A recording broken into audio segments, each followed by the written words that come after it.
Unlike you, I embrace it. You are deluded, Captain. Hey guys, we're going to be talking about the Red Skull, Captain America, where Steve Rogers, Chris Evans meets Hugo Weaving, the true identity of the Red Skull. A fantastic moment in the original Captain America. Now, the issues surrounding Hugo Weaving on Infinity War were, very apparent. He didn't want to reprise his role as Red Skull because he had a lot of arguments with Marvel Studios around, pay, remuneration, his contract, and they got into a huge tuffle. So in the end, Hugo Weaving just basically gave up. He's got a lot of integrity as an actor, and he's got a huge legacy of what he did before Marvel, obviously. But I want to go back to the roots here of him playing the Red Skull. This was a fantastic performance and a brilliant moment for Hugo Weaving. Remember, this is after The Matrix. This is after Mr. Anderson.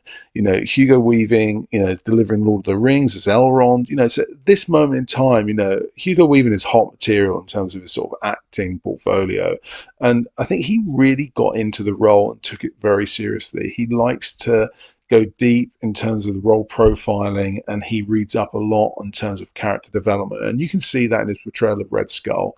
And when the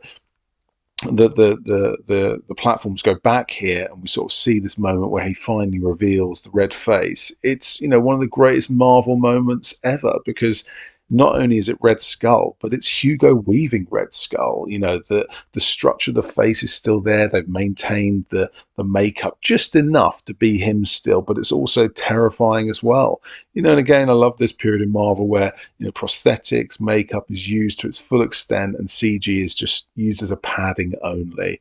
I love the way he throws the mask into the flames there, and it's just like, welcome to reality, Captain America. And the shock on Evan's face as well. He's like deluded by it. He's like, what's going on here?